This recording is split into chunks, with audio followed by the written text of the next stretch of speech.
පුතේ අයබෝන් අපි දැන් පටන් ගන්න හදන්නේ ස්පීඩ් රිවිෂන් වීඩියෝ මාලාවේ තුන්වෙනි වීඩියෝ එක පුතා. මම මේ වීඩියෝ එකෙන් කතා කරන්න අදහස් කරේ වර්ගඵලයේ සහ පරිමිතිය කියන මාතෘකාව යටතේ උඹට එන ගාන ගැන.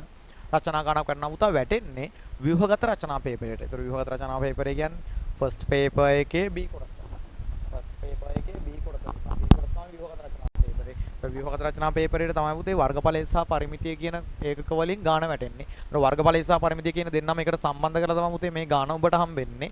හරි ඒතර ওই ගාන කොට දාන්න ගියපුවාම පුතේ අපි තල රූප ගැන තමයි මෙතනදී කතා කරන්නේ. ඒතර තල රූප ගැන කතා කරන්න ගත්තාම තල රූපයක් කියන්නේ මොකක්ද කියන එක ඒක නම් සරලයිනේ මම නිකමට කියන්නම් මෙහෙම. හරි. තලයක් මත සරල හෝ වක්‍ර රේඛා ඛණ්ඩ මගින් නිර්මාණය කරන රූපයක් අපි තල රූපයක් විදිහට හඳුන්වනවා. තලයක් මත සරල රේඛා හෝ වක්‍ර රේඛා ඛණ්ඩ මගින් නිර්මාණය කරන රූපයක්. සරල රේඛා කියන්නේ කෙලින් ඉරි කොටස් හරි වක්‍ර රේඛා කියන්නේ වක්‍ර වෙච්ච රවුම් වෙච්ච පුතා.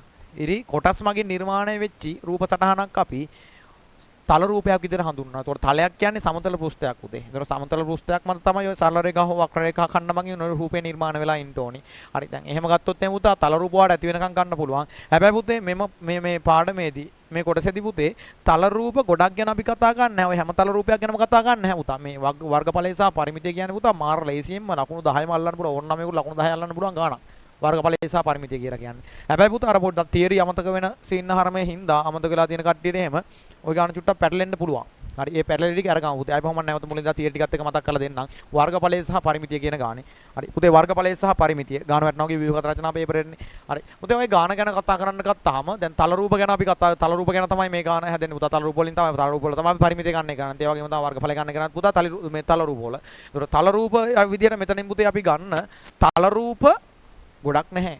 ලොකු තල රූප ප්‍රමාණයක් ගැන අපි කතා කරන්නේ නැහැ පුතා. තල රූප 7යි තියෙන්නේ.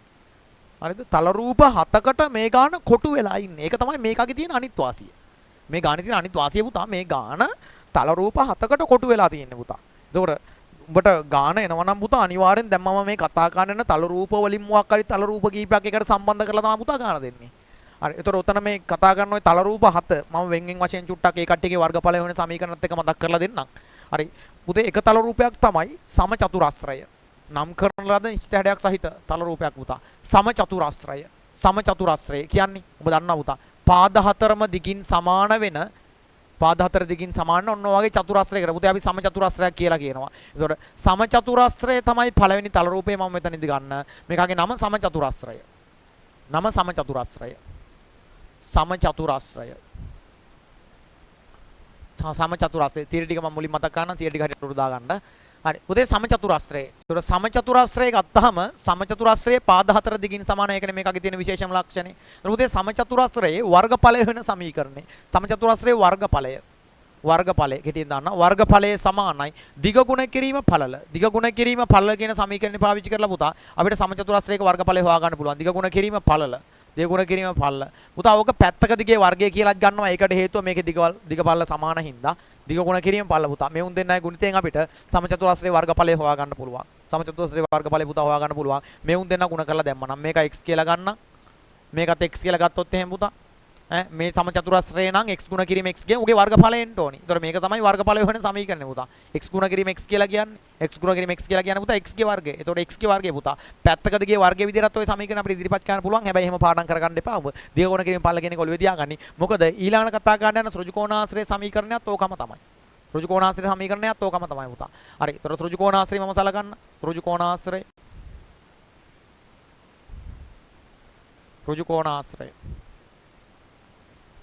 ඍජුකෝණාශ්‍රය සලකවොත් මේ මොකගෙම දිගේ ගන්න යකෝ ඍජුකෝණාශ්‍රය කියලා කියන්නේ.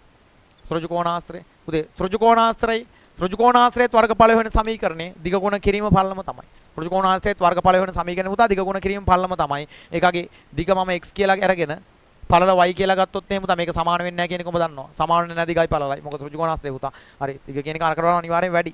ඒක දිග ගුණ කිරීම පළලෙන් පුතා මොකේ වර්ගඵලය හොයා ගන්න පුළුවන්. ඒතර අර සමචතුරාශ්‍රයයි ඍජුකෝණාශ්‍රයයි දෙන්නම එකම සමීකරණේ ඉන්නේ. ඍජුකෝණාශ්‍රය වර්ගඵලය වෙන සමීකරණයත් දිග ගුණ කිරීම පළලම තමයි පුතේ. දිග ගුණ කිරීම පළලම තමයි. ඒතර මේකගෙත් වර්ගඵලය සමානයි.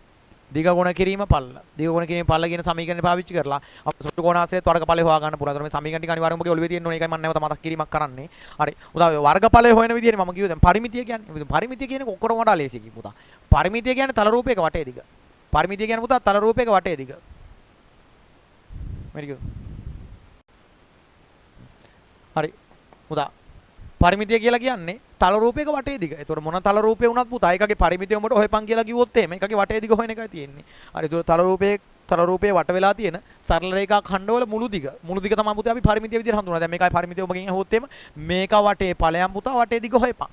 මේක වටේ ගිහින් මේකගේ වටේ දිග හොයපන් පුතා ඔක්කොම එකතු කරලා දීපන්. ඒක පට්ට ලේසි පරිමිතිය කියන එක. හරි මම වර්ගඵල වෙන සමීකරණ ටික දාලා ඉන්නම්. පරිමිතිය කියන්නේ ඕනම තල රූපයක වටේ දිග ඔළුවේ තියාගනින්. හරි පුතා ඊළඟ තල රූපය විදිහට මම ගන්නෙ මොකද්ද? ත්‍රිකෝණය පුතා. ත්‍රිකෝණය තමයි අනිත් තල රූපය. ත්‍රිකෝණය. හරි පුතා ත්‍රිකෝණය සලකපුවාම ත්‍රිකෝණයේ වර්ගඵල වෙන සමීකරණය මම ඉස්සර දීලා ඉන්නම්. ත්‍රිකෝණයේ වර්ගඵලය සමානයි. මතක කට්ටිය කියන්නේ ඉතින් දැන් දෙකෙන් එක වැඩි කිරීම ආධාරක පාදය වැඩි කිරීම ලම්බ උස. දෙකෙන් එක වැඩි කිරීම ආධාරක පාදය වැඩි කිරීම ලම්බ උස පුතා. ওই සමීකරණය පාවිච්චි කරලා අපිට ත්‍රිකෝණයක වර්ගඵලය හොයා ගන්න පුළුවන්. ඒතර පුතා ආධාරක පාදය පුතා මේ පාද තුනෙන් කැමති එකක් තෝරගන්න පුළුවන්. හැබැයි ඒ පාදයේ ඉඳලා ත්‍රිකෝණයේ හරි උස නොහොත් ලම්බ උස උඹ දැනගෙන ඉන්න ඕනි. හරි දැන් ආධාරක පාදයේ විදිහට මේ පාදේ තෝර ගන්නවා කියලා හිතපන්කෝ. මේක ආධාරක පාද විදිහට තෝර ගන්නවා කියලා හිතපන්කෝ. එහෙනම් පුතා ලම්බ උස කියන්නේ මේ පාදයේ ඉඳලා ත්‍රිකෝණයේ සෘජු උස. කියන්නේ මේ ඇදේට තියෙන කුකේ දිගත්තෝ දාලා හරියන්නේ නැහැ. ලම්බකයක් ගහලා පුතා ඒ ලම්බකයේ උස තමයි ඔබ දා ගන්න ඕනි ලම්බ උස විදිහට. හරි උස පුතා සෘජු උස ගන්න ඕනි. ආධාරක පාද විදිහට ඕනනම් මේ වගේ පාදයක් උනත් උඹට තෝර ගන්න පුළුවන්. හැබැයි ඒකකින් ඉඳලා ලම්බ උස තෝ දැනගෙන ඉන්න ඕනේ පුතා. ලම්බ උස දන්නවනම් ආධාරක පාද විදිහට මේක තෝරගෙන උටා දාලා ලම්බ උස පුතා දාන්න ඕනේ මෙතෙන්ට. ඒතකොට තමයි උඹට වර්ගඵල එන්නේ. නැත්නම් පුතේ වර්ගඵල හොයා ගන්න බෑ. ඒතකොට ත්‍රිකෝණයේ වර්ගඵල වෙන සමීකරණේ දෙකෙන්නේ ගුණ කිරීම ආධාරක පාදයේ ගුණ කිරීම ලම්බ උස. හරි. මේක ආධාරක පාදයේ x ලම්බ උස h කියලා මම නිකන් දාලා තියන්න. ඒතකොට ආධාරක පාදයේ x නම් මේක වෙනකොට පුතා x දැම්මා. ලම්බ උස h නම් මේක වෙනකොට h දැම්මා. තියෙන ඉලක්කම් දෙක වෙනුන් දෙන සඳහා දාපන්. මුලට දෙකෙන් එක අනිවාර්යෙන් වෙන්න ඕනි. ඒක සුළු කරගමු පුතා අපිට ත්‍රිකෝණයක වර්ගඵලය හොයන්න පුළුවන්. දැන් මොගේ පරිමිතිය හොයපන් කිව්වොත් වටේ දිග වල ටික එකතු කරපන් පුතා. වටේ දිග වල ඔක්කොම එකතු කරපන්. උඹට ඕනි පරිමිතිය හොයා ගන්න පුළුවන්. මොකද පරිමිතිය කියන්නේ හැම වෙලේම වටේ දිග හොඳට ඔළුවේ තියාගෙන ඉන්න එක. පරිමිතිය කියන්නේ වටේ දිග පුතා ඕනම තල රූපයක. හරි. ඒතකොට ඔන්න සමචතුරාශ්‍රය ගත්තා. ත්‍රිකෝණාශ්‍රය ගත්තා. ත්‍රිකෝණය ගත්තා. පුතා තව තල රූප හතරක් තියෙනවා. මම තල රූප හතක් තියෙනවා කියලා. හරි. ඊළඟ තල රූපේ විදිහට මම ගන්න පුතේ සමාන්තරාශ්‍රය. සමාන්තරාශ්‍රය කියන්නේ පුතා තල රූපේ.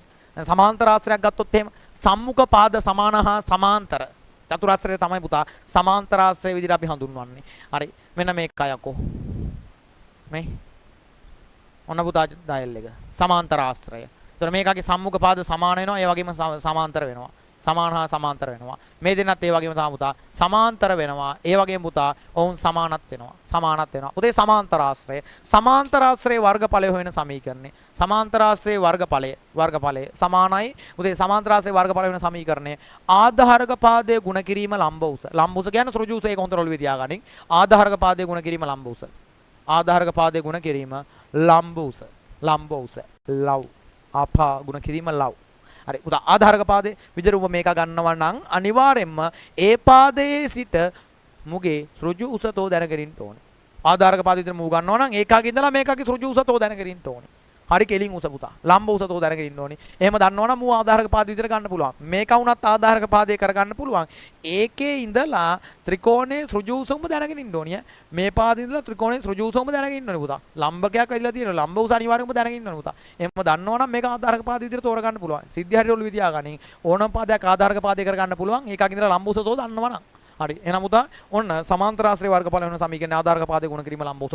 උගේ පරිමිතිය වුත් එහෙම. පරිමිතිය කියන්නේ මොකද්ද? පරිමිතිය කියන්නේ වටේ දිග නේ හැම වෙලේම. ඒකයි වටේ දිග පුතා. වටේ දිග වලට ඔක්කොම එකතු කරපන්. වටේ දිග වලට ඔක්කොම එකතු කරපුවම උඹට ඒකයි පරිමිතිය ගන්න පුළුවන්. හරි. ඔන්න තල රූප හතරක් මෙතන දැම්මා පුතා. හරි. සමචතුරාශ්‍රය, ඍජුකෝණාශ්‍රය, ත්‍රිකෝණය, ඊට පස්සේ සමාන්තරාශ්‍රය. අනිත් එක පුතා ත්‍රපීසියම අනිත් තල රූපය. ඒක ත්‍රපීසියම. මම මෙහෙන් ගන්න. ත්‍රපීසියම. ත්‍රපීසියම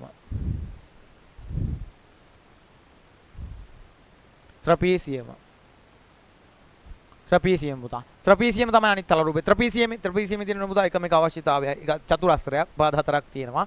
පුතේ සම්මුඛ පාද යුගලක් සමාන්තර වෙන්න ඕනි. ඒක තමයි තියෙන එකම අවශ්‍යතාවය. සම්මුඛ පාද යුගල. ඒ කියන්නේ මූණෙන් මූණ බලාගෙන ඉන්න පාද යුගලක් සමාන්තර වෙන්න ඕනි. අනිත් අනිත් දෙන්න කොහොම හිටියත් ප්‍රශ්නයක් නැහැ. හැබැයි උඩයි යටයි යා වෙලා තියෙන්න ඕනි. මෙන්න මේ වගේ පුතා.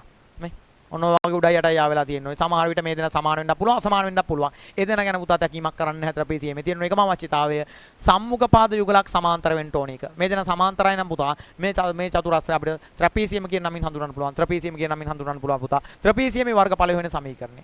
ත්‍රපීසියමේ වර්ගඵලය සමානයි. ඔලුවට දාගනින්. දෙකෙන් එක ගුණ කිරීම සමාන්තර පාද දෙකෙහි දිගෙහි එකතුව.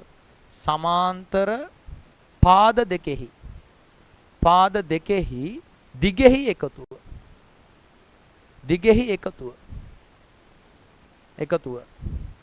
ගුණ කිරීම ලම්බ උස. උතේ දෙකෙන් එක ගුණ කිරීම සමාන්තර පාද දෙකෙහි දිගෙහි එකතුව ගුණ කිරීම ලම්බ උස. හරි. ඔන්න ඔය සමීකරණය පාවිච්චි කරලා අපිට ත්‍රපීසියමක වර්ගඵලය හොයාගන්න පුළුවන්. උතේ දැන් දෙකෙන් එක නම් ප්‍රශ්නයක් නෑ. මොකද මේ සමාන්තර පාද දෙකෙහි දිගෙහි එකතුව මේ මැදට දාන එක. උතේ සමාන්තර මං කියවනේ සම්මුඛ පාද යුගලක් අනිවාර්යෙන් සමාන්තර වෙන්න ඕනි කියලා. ඔවුන් දෙන්නගේ දිගවල එකතුව තමයි පුතා මෙතනට අපි දා ගන්න ඕනි. දෙන්න එකතු කරලා මැදට දාපන්. ඒක ගුණ කරපිය පුතා ලම්බ උසෙන්. ලම්බ උස කියන්නේ මේකගේ සෘජු උස. සෘජු උස පුතා. ඔන්න ඔය සෘජු උස දා ගන්න ඕනි ලම්බ උස විදියට. හරි. ඒක දාගත්ත ගමන් පුතේ ත්‍රපීසියමේ වර්ගඵලය අපිට හොයා ගන්න පුළුවන්. හරි. ඊට පස්සේ ඊළඟ පොයින්ට් එකට බහිනවා. ඊළඟ තල රූපය. ඊළඟ තල රූපේ විදියට පුතේ මම ගන්නෙ වෘත්තය පුතා මේන් බඩු කෑල්ල. ඒතර වෘත්තේ කේන්ද්‍රයේ මැද ඉන්නවා. කේන්ද්‍රයේ මැද ඉන්න පුතා වටේ පරිධියේ ඉන්නවා. කේන්ද්‍රයේ ඉඳලා පරිධියට උඹ ඉරක් ගැහුවොත් එහෙම ඔය ඉරට අපි කියන්නේ හරි. ඔය ඉරට අපි කියන්නේ පුතා මේකගේ අරය කියලා. සිම්පල් R කියලා දාන්නම් ඒකට. ඒකට පුතා සිම්පල් R කියලා දාගත්තා. හරි. ඒතර පුතා මේක වෘත්තයේ කේන්ද්‍රයේ මැද තියෙනවා වටේ පරිධිය තියෙනවා පුතා. කේන්ද්‍රයේ ඉඳලා පරිධියට උඹ ඉරක් ගැහුවොත් එහෙම ඕකට අපි අරය කියලා කියන්නේ පුතා සංකේතවත් ගන්න සිම්පල් R කියන වීයේ සංකේතය අපි පාවිච්චි කරනවා. හරි. පුතේ වෘත්තයේ වර්ගඵලය හොයන සමීකරණය. වෘත්තයේ පුතා වර්ගඵලය හොයන සමීකරණය. වර්ගඵලය හොයන සමීකරණය එන්නේ පුතා 5R වර්ගය විදියට. 5R වර්ගය. හරි. කටේ දන්නවා ඉතින් ඕවා. වෘත්තේ වර්ගඵලය 5R වර්ගය කියන සමීකරණයෙන් අපිට ගන්න පුළුවන් පුතා. මේ 5 කියන්නේ නියතයක්. 5 ගාගේ කීයද? 7න් 22යි. 5 ගාගේ පුතා 7න් 22. මම පැත්තෙන් එකක් දාන්න. 5 සමානයි පුතා 7න් 22යි. 5 ගාගේ 7න් 22ක් වෙනවා. හරි. ඒතකොට 5 ගාගේ 7න් 22 කියලා දාගන්න එකයි තියෙන්නේ. අරය දන්නවා නම් වර්ගඵල හිවියගේ මොකද පුතා R විතරයි මේක අර දාන්න තියෙන විචල්‍යයක් විදියට. හරි. මොකද R ගාගේ විතරයි මේකට ආදේශ කරන්න තියෙන්නේ. 5 ගාගේ 7න් 22යි එක නියතයක්. මුගයාගේ දාපු ගාම පුතා උඹට වර්ගඵලය හොයා ගන්න පුළුවන්. ඊට පස්සේ පුතේ මේකගේ පරිමිතිය. පුතේ අපි වෘත්තයට පරිමිතිය කියන නම පාවිච්චි කරන්නේ නැහැ මේකගේ වටේ දිග සඳහා. හේතුව පුතේ මේ වටේ ඉරට අපි කියන්නේ වෘත්තේ පරිධිය කියලා. ඒතර මේකට විශේෂ නමක් දෙනවා පුතා පරිමිතිය නොකිය පරිධිය කියලා. ඒතර පරිධිය කියලා කියනවා. පරිධිය. ඒතර පරිධිය හොයන්න සමීකරණයක් පුතේ වෙනම පාවිච්චි කරනවා. ඒ සමීකරණය තමයි 2πr පටල ගන්න නම් එපා සමීකරණ දෙක. වර්ගඵලය නම් මේ වර්ග කැලලක් තියෙන සමීකරණය කියන්නේ 5r වර්ගය. පරිධිය නම් ඒ කියන්නේ වටේ දිග නම් පරිමිතිය නම් පුතේ 2πr කියන සමීකරණය පාවිච්චි කරනවා. ඒතර දෙක ගුණ කිරීම 5 ගාගේ 7න් 22යි. ඒක ගුණ කිරීම අරය r දාන්න තියෙන්නේ. අරය දැම්ම නම් පුතා මේකගේ වටේ දිග අපිට හොයා ගන්න පුළුවන්. ඔන්න වෘත්තයේ වටේ දිග නොහොත් ඒකගේ පරිධිය හොයන සමීකරණය. හරි. ඊට පස්සේ පුතා අවසාන තල රූපේ. අවසාන තල රූපේ විදියට ගන්නේ කේන්ද්‍රික ඛණ්ඩය. කේන්ද්‍රික ඛණ්ඩය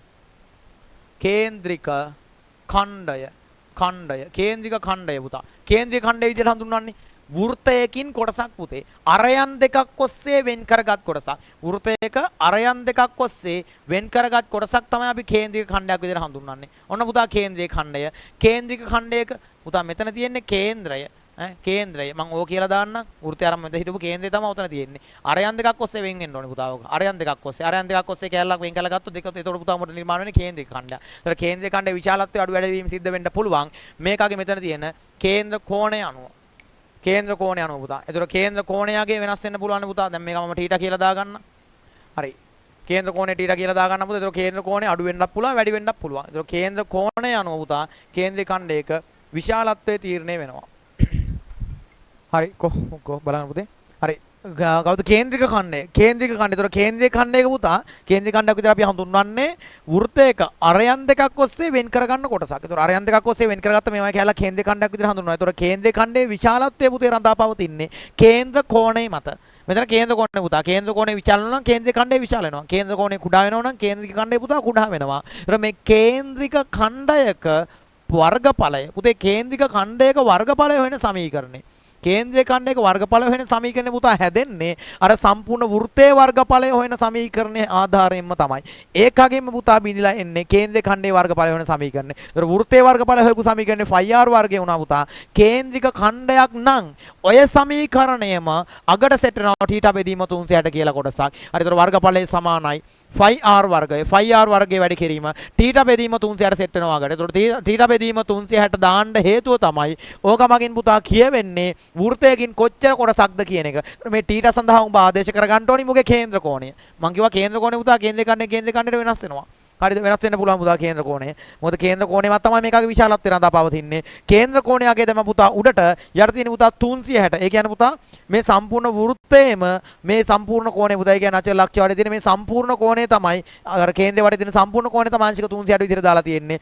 360ක කෝණයකින් කොච්චර කෝණයක් කේන්ද්‍රය සඳහා ඇවිත් තියෙනවද කියන එක සංකේතවත් කරන්න තමයි θ බෙදීම 360 අගට සෙට් කරන්නේ. θ බෙදීම 360 සෙට් කරන්න පුතා. θ වෙනුවට මෙතන කේන්ද්‍ර කෝණය දාලා මේක අසුළු කරගමු පුතේ. උඹට කේන්ද්‍රයේ ඛණ්ඩයේ වර්ගඵලය හොයාගන්න පුළුවන්. පුතා කේන්ද්‍රික ඛණ්ඩයේ පරිමිතිය. දැන් පරිමිතිය කියන්නේ වටේ දිග ඒක හරි. දැන් මෙතන තියෙන්නෙත් අරයක්, මෙතන තියෙන්නෙත් අරයක්. අරයන් දෙකක් ඔස්සේනේ ඔය කවෙන් කරනවා කිව්වේ. ඒතර අරයන් දෙක පුතා දෙපැත්තේ ඉන්නවා. මුගේ පරිමිතිය කියන්නේ වටේ දිග පුතා. පරිමිතිය කියන්නේ වටේ දිග. වටේ දිග හොයන්න ගියපම අරයන් දෙක විතරක් තිබිලා හරියන්නේ නැහැ පුතා. ඒ මුගේ දිග ඕනේ. ඒක පරිධිය නෙමෙයි මූව යකෝ. මේකට පරිධිය කියලා කියන්නේ. මේක පුතා පරිධියෙන් බිඳිලා ආපු කොටසක්. අපි හඳුන්වන්නේ චාපදිග විදිහට. එතකොට මේ චාපදිග තෝ දැනගෙන ඉන්න ඕනි. මේ අකාගේ වටේ දිග නොහොත් මේකගේ පරිමිතිය හොයනවා නම් චාපදිග හොයන්න ගන්න සමීකරණේ. චාපදිග හොයන්න පුතා සමීකරණයක් පාවිච්චි කරනවා. ওই චාපදිග කියන්නේ අරකගේ පරිධියෙන් කොටසක්. පරිධියෙන් කොටස වෘත්තයක පරිධිය හොයන්න ගත්ත සමීකරණේ 2πr. ඔන්න ඔය 2πr කියන සමීකරණයකට සෙට් කරනවා θ බෙදීම 360. එතකොට පුතා අපිට චාපදිග හොයා ගන්න පුළුවන්. එහෙනම් චාපදිග සමානයි 2πr ගුණ කිරීම θ බෙදීම 360. දැන් ඒකගෙත් අගට පුතා θ බෙදීම 360 සෙට් වුණා. θ බෙදීම 360 දැම්මේ ඇයි ඒ වෘත්තයෙන් කොච්චර කොටසක්ද කියන එක ඉදිරිපත් කරන්නට. ඒතකොට θ බෙදීම 360 මගින් වෘත්තයෙන් කොච්චර කොටසක්ද කියන එක අගට සෙට් වෙනවා. 2πr ගෙන් පුතා සම්පූර්ණ වෘත්තයේ පරිධිය එනවා. ඒ වෘත්තයේ පරිධිය මේකට සුදුසු භාග සංඛ්‍යාවෙන් ගුණ වෙච්ච ගමන් පුතා කේන්ද්‍රික ඛණ්ඩය අදාළ කේන්ද්‍රික ඛණ්ඩයේ චාපදිග අපිට හොයා ගන්න පුළුවන්. උඹ චාපදිග දන්නවා නම් අරයන් දෙක සහ ඒ චාපදිග එකතු කරලා මුගේ වටේ දිග නොහොත් පරිමිතිය හොයලා දෙන්න පුළුවන්. හරි. එහෙනම් පුතා සිද්ධිය ඉවරයි. මෙන්න වර්ගඵලය සහ පරිමිතිය කියන ගානට වැටෙන මූලික තියරිය. මූලික තියරි ටික පුතා. ඒතර ලොකු පරාසයක විහිදෙන්නේ නැහැ. මම කිව්වා තල රූප හතක් මත තමයි රඳා පවතින්නේ මේ ගානේ. ඒ නිසා පට්ටලේසි පුතා ගේම ගන්නට. මේ සමචතුරස්‍රය තියෙනවා, ඍජුකෝණාශ්‍රය, ත්‍රිකෝණය, සමාන්තරාශ්‍රය, ත්‍රපීසියම, වෘත්තය සහ කේන්ද්‍රික ඛණ්ඩය.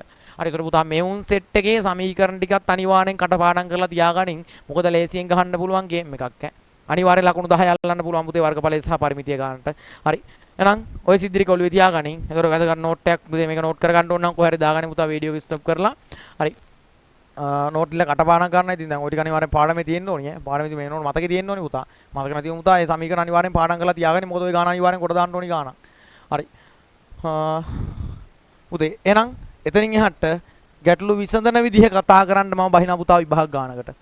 ඒතර මේක ස්ටොප් කරලා ලියා ගන්න. ඔබ ලියා ගන්න ඕනේ වුණා. හරි. බහිනා පුතා විභාග ගානකට මම ගන්නේ 2023 ගාන.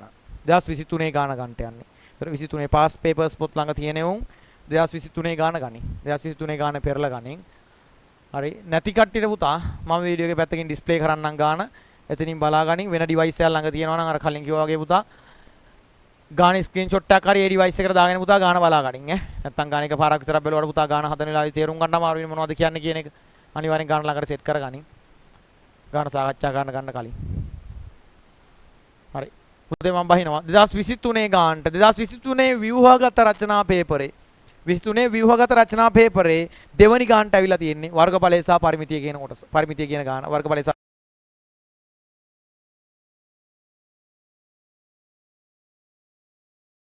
පරිමිතිය කියන ගාන. හරි ගාන කියවලා බලමු මොකද්ද මේක කියන්නේ කියලා.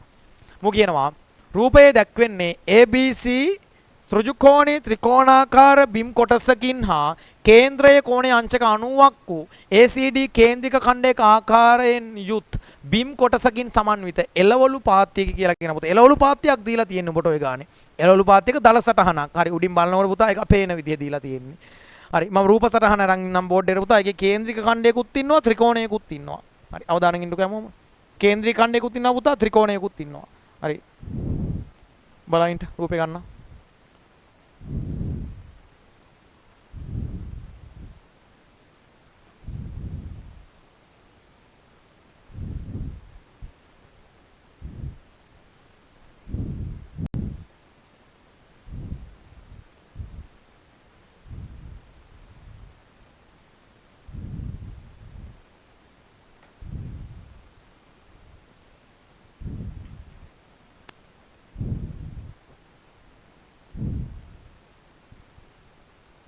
මෙතන ඍජු කෝණයක් මෙතන ඍජු කෝණයක් මූ දීලා තියෙන්නේ. ලක්ෂ ටික දාගන්නම්කෝ. ලක්ෂ ටික තියෙනවා පුතා මෙතන ඉන්නවා A ලක්ෂය. ඊට පස්සේ මෙතන ඉන්නවා B ලක්ෂය. මෙතෙන්ද C ලක්ෂයට තියෙනවා මෙතෙන්ද D ලක්ෂය ඇවිල්ලා තියෙනවා පුතා. හරි. ලක්ෂ ටික නම් කරගත්තා පුතා. ලක්ෂ ටික හරියට දාගත්තා කුළු ටිකේ විදිහට. හරි. අයිපම මම ගාන කියවන්නම්. රූපේ දැක්වෙන්නේ ABC ඍජුකෝණී ත්‍රිකෝණාකාර බිම් කොටසකින් හා පුතේ ABC ඍජුකෝණී ත්‍රිකෝණාකාර බිම් කොටසක්. ABC පුතා ඍජුකෝණී ත්‍රිකෝණයක් තියෙන්නේ. ඍජුකෝණී ත්‍රිකෝණාකාර බිම් කොටසකින් හා ඊට පස්සේ මොකද්ද කියන්නේ? ඊට පස්සේ කියනවා මේක අයකෝ කේන්ද්‍රයේ කෝණයේ අංශක 90ක් වූ ACD කේන්ද්‍රික ඛණ්ඩයක ආකාරයෙන් යුත් බිම් කොටසකින් සමන්විත එළවලු පාත්තියකි. පුතා කේන්ද්‍ර කෝණයේ අංශක 90ක් වෙච්චි අංශක 90ක් කියන්නේ වෘත්තයකින් කොච්චර කොටසක්ද මේක? හරියටම 4න් එකක් බං 4න් එකක් ඈ. ඒතකොට ටීට බෙදීම 360 වෙනකොට 4න් එක තොර දාන්න පුළුවන් පුතේ ගාන හදාගෙන යනකොට. හරි. ඒතකොට කේන්ද්‍ර කෝණයේ අංශක 90ක් වෙච්චි ADC කේන්ද්‍රික ඛණ්ඩයක ආකාරයක වූ කොටසකින් සමන්විත එළවලු පාත්තියක් කියලා කියන මොකද? එළවලු පාත්තියක දලසටහනක් මෙතනින් උඹට දීලා තියෙන්නේ. වරහන් ඇතුලේ දෙනවා 5 යගේ 722 ගණන් කියලා. හරි කොහොමද ඉතින් තෝ එක ගන්නවනේ 722 කියන දෙයක් නැහැ. රෝමිලක් අයකේ මොකද්ද කියන්නේ? රෝමිලක් අයකේ මොකද්ද කියන්නේ කියලා බලපන්. ඔව් මු කියනවා උඹට AD සමානයි මීටර් 7ක් වේ. AD සමානයි මීටර් 7ක් කියනවා. ACD කේන්ද්‍රික ඛණ්ඩ කොටසේ C සිට D තෙක් මායිම දිගේ වැටක් සාදන්නේ නම් වැටේ දිග සොයන්න කියලා කියන්නේ. කියන දේ හරියට තේරුම් ගන්නේ මූ ඉස්සරලා දත්තයක් දෙනවා. AD සමානයි මීටර් 7ක් කියලා. කොයි බලාපිය? AD කියන්නේ මේකයි යකෝ. එක මීටර් 7යිලු. මූ පුතා මීටර් 7ක් කියලා දෙනවා. කියාපිය මට මූ 7යි නම් මේකත් මේකත් අනිවාර්යෙන් 7 වෙන්න ඕනි. ඇයි උට 7 දැම්ම කියපන් දැන්? ඇයි උට 7 දැම්ම කියපන්? ඉතින් එකම වෘත්තේ අරයන් වෙනස් වෙන්නේ නැහනේ බා. ADC කේන්ද්‍රික කණිත මූ අරේ නම් මූත් අරේ අරු 7යි නම් මූත් 7යි. හරි. නම් මේක 7 ඉඳ පුතා මේකත් 7 වුණා. හරි. මේක 7ක් කියලා දීලා ඊට පස්සේ මොකද්ද කියන්නේ? AD මීටර 7ක් වේ. ACD කේන්ද්‍රික ඛණ්ඩ කොටසේ ACD කේන්ද්‍රික ඛණ්ඩ කොටසේ කොයි ACD කියන කේන්ද්‍රික ඛණ්ඩයේ ඔය කේන්ද්‍රික ඛණ්ඩ කොටස ගැන කතා කරන්නේ කේන්ද්‍රික ඛණ්ඩ කොටසේ C සිට D තෙක් මායිම දිගේ වැටක් සාදන්නේ නම් වැටේ දිග හොයපන් කියලා කියන්නේ. කොහේ ඉඳලා කොහෙටද? C ගේ ඉඳලා D තෙක් මායිම දිගේ වැටක් ගහනවලු. C සිට D තෙක් මායිම දිගේ වැටක් ගහනවලු. ඔය වැටේ දිග කොච්චරද කියලා තොගෙන් අහන්නේ යකෝ මේකම් ඈ පුතේ වටේ පාරේ මේකා කැරකි කියන්නේ මොකද්ද? මේ කේන්ද්‍රික ඛණ්ඩේ ඡාප දිග හොයපන් කියලා. C සිට D තෙක් වැටක් ගහනවලු. වැටේ දිග කියන්නේ බම් මේකගේ ඡාප දිග. ඡාප දිග පුතා ඡාප දිග හොයපන්. ඒක තමයි වැටේ දිග වෙන්නේ. ඉතින් ඉවරයි සිද්ධිය. හරි DC ඡාප දිග හොයමු එහෙනම්. හරි ගන්න පුතා. රෝමිලක්කම් කීයද ඔක? රෝමිලක්කම් 1. රෝමිලක්කම් 1 පුතා. රෝමිලක්කම් 1 දැම්ම උත්තරේ ලියන්න ගන්නේ. හරි. හැබැයි මෙහෙමයි ඉතින් දැන් DC ඡාප දිග තමයි හොයන්නේ. හැබැයි මූ වැටේ දිග කියලානේ කිව්වේ. ඒ නිසා පුතා හරි. දැන් පවුනේ ඉතින් දාපන් පුතා උඹ වගන්තියක් වැටේ දිග කියලා. හරි. DC වැටේ දිග කියලා දාපන්. ඡාප දිග කියලා නොදා. හරි. DC වැටේ දිග. වැටේ දිග. DC වැටේ දිග සමානයි ඡාප දිග තමයි තෝ හොයන්නේ දැන් මෙතනින්. හරි පුතා ඡාප දිග හොයන සමීකරණ එක. සම්පූර්ණ වෘත්තයක වටේ දිග නොහොත් පරිදි හොයන සමීකරණය මොකද්ද? කිව්වා කලින්ම. 25R. 25R පුතා සම්පූර්ණ වෘත්තයක වටේ දිග නොහොත් පරිදි හොයන සමීකරණේ. මේක කේන්ද්‍රික ඛණ්ඩයක් නිසා අකට සෙට් කරපන්. ටීට බෙදීම 360. ටීට බෙදීම 360 කියලා පන් පුතාකට. දැන් ඉලක්කම් ටික ආදේශ කරාපන්කෝ. ආදේශ කරාපන් ඉලක්කම් ටික. මෙතන දෙක ඉන්නවා. ඒක ගුණ කිරීම 5 ගේ 7න් 22යි.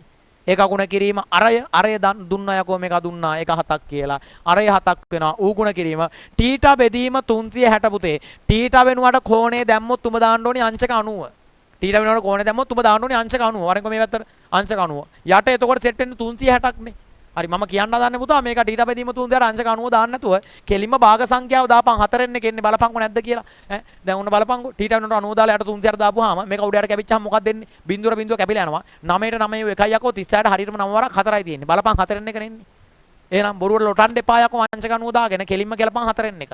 4න් එක ගලපන්. හරි දැන් මම පුතා 4න් එක. දැන් කපලා කොටයි මම උත්තර වලට. මෙතන 4 7 1යි 4 7 1යි යකෝ. 2යි 4යි කපපිය. 2ට 2 1යි 4ට තියෙනවා 2 2ක්. ඊට පස්සේ තවත් දෙකෙන් බෙදන්න පුළුවන් එකක් උඩ ඉන්නවා යකෝ යටත් ඉන්නවා කපපිය දෙකෙන්. 2ට 2 1යි 2ට 1යි 2ට 1යි. පුතේ මෙතන ඉතුරු 11ක්. 11ක් ඉතුරු වෙන මොකක්වත් ලබ්බක් නැහැ වටේ. හරි කෙලින්ම දෙන්න පුළුවන් 11යි ඒකකය මීටර ඒකකය මීටර. ඒකකයේ මීටර. වැටේ දිග මීටර 11යි. එහෙනම් පුතා මේ DC ළඟ ගිහින් ලියපම් බබා වගේ 11යි මීටර කියලා. මොකද ඕකාගේ ඡාප දිග තමයි අපි ඔය හෙව්වේ. ඉවරයි බලපන් කොච්චර ලේසිද කියලා සීන් එක. ඊට පස්සේ බහිනවා රෝමිලක්කන් දෙකට. රෝමිලක්කන් දෙකේ උඹට මොකද කියන්නේ කියලා බලපන්. ACD බිම් කොටසේ වර්ගඵලය හොයපන් කියලා කියනවා. ACD බිම් කොටසේ වර්ගඵලය. පුතේ ACD ගේ වර්ගඵලය ඉන්න දිහා බලපන්. කොයි?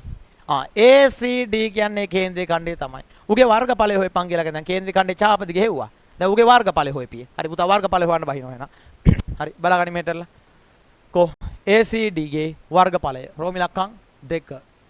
රෝමිලක්කන් 2 ACD හි වර්ගඵලය. ACD හි වර්ගඵලය. හරි වර්ගඵලය මොකද? කේන්ද්‍රීය ඛණ්ඩ යන්නේ සම්පූර්ණ වෘත්තයේ වර්ගඵලය වෙන සමීකරණේ. සම්පූර්ණ වෘත්තයේ වර්ගඵලය වෙන සමීකරණේ කිව්වා 5r වර්ගය. සම්පූර්ණ වෘත්තයේ වර්ගඵලය වෙන සමීකරණේ 5r වර්ගය යකෝ. මේක කේන්ද්‍රික ඛණ්ඩයක් නිසා අගට සෙට් කරපිය ටීටා බෙදීම 360. දැන් මම පුතා අගට ටීටා බෙදීම 360. දැන් ආදේශ කරපිය ඉලක්කම් ටික 5 ගාගේ දෙන්න පුළුවන් එක 7න් 22යි. ගුණ කිරීම r ගේ වර්ගය. අරය 7යිනේ යකෝ. ඒ කියන්නේ 7 වර්ගය දාන්න එපා 7 වර්ගය. 7 ගුණ කිරීම 40 ආපිය. සුළු කරන්න ලේසියිනේ 7 වර්ගය දානකොට 7 ගුණ කිරීම 7 කියලා දාපන්. ඒක එකගෙම ගුණ වෙනවා කියන එකනේ පුතා වර්ගයේ අදහස. හරි ඌ ගුණ කිරීම ටීටා බෙදීම 360 වෙනකොට 90 දාන්න එපා මේකගෙත් බං. කෙලින්ම දාපිය භාග සංඛ්‍යාව සම්පූර්ණ වෘත්තයෙන් කොච්චර කොටසක් දරුවෝ 4න් එක. හරි දැන් මම පුතා ටීටා බෙදීම 360 වෙනකොට කෙලින්ම 4න් එක. මේක වෙනකොට කෙලිය 4න් එක. දැන් සුළු කරපන් කපල කරලා දීපන්. 4 7 එව්වා 1යි 4 7 එව්වා 1යි. හරි ඊට පස්සේ 22යි 4යි දෙන්නම දෙකෙන් බෙදන්න පුළුවන්. කපපිය දෙකෙන් එකපාර. දෙකට දෙකේ එකයි දෙකට දෙකේ එකයි 11යි එතන. 4ට තියෙන පුතා දෙකේ ඒවා දෙකක්. උඩ දෙකෙන් බෙදන්න පුළුවන් එකෙක් ඉන්නවද? ඉන්නවද? මෙතන 11 ඉන්නේ දෙකෙන් බෙදනවද? නැහැ. 7 ඉන්නේ දෙකෙන් බෙදනවද? නැහැ. ඒක අද බෙදෙන්නේ නැහැ. එහෙනම් පුතා 11 දෙකෙන් කපන්නත් එපා. 7 දෙකෙන් කපන්නත් එපා. මොකද මොකක් කැපුවත් දශම වෙනවනේ. හරි 11 දෙකෙන් කැපුවාට පස්සේ මොකක් හරි උත්තරයක් එනවත් උඩ. තෝ දන්නා උත්තරේ දන්නා පුතා. උත්තරේ දන්නවා. හැබැයි කපන්න එපා. හේතුව ඊට පස්සේ දශම ගුණ කරන්න වෙනවනේ. ආයෙත් වෙලා යනවා වැඩි. ඒ නිසා පුතා උඩ දෙන්න ගුණ කරපන්. කොහොම කරුවත් දශම වෙනවනේ. උඩ දෙන්න ගුණ කරලා ලැබෙන අවසාන උත්තරේ දෙකකින් කපපන්. දශම වෙනවනේ. ඒක තෝ දන්නවනේ. 11 වරක් 7න් ඉන්නේ 77යි. 77යි. සුළු කිරීම ඉක්මනට වෙනවා එහෙම කරපු ගම.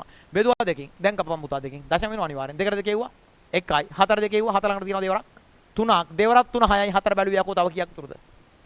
කීයක් තුරුද? එකක් ඉදිරියේ යවාපන් එක මෙතෙන්ට. එක මෙතෙන්ට ගියපු ගම 17 අරලා දැම්ම 17. 17 ළඟට තියෙනවා දෙක එව්වා 8ක්.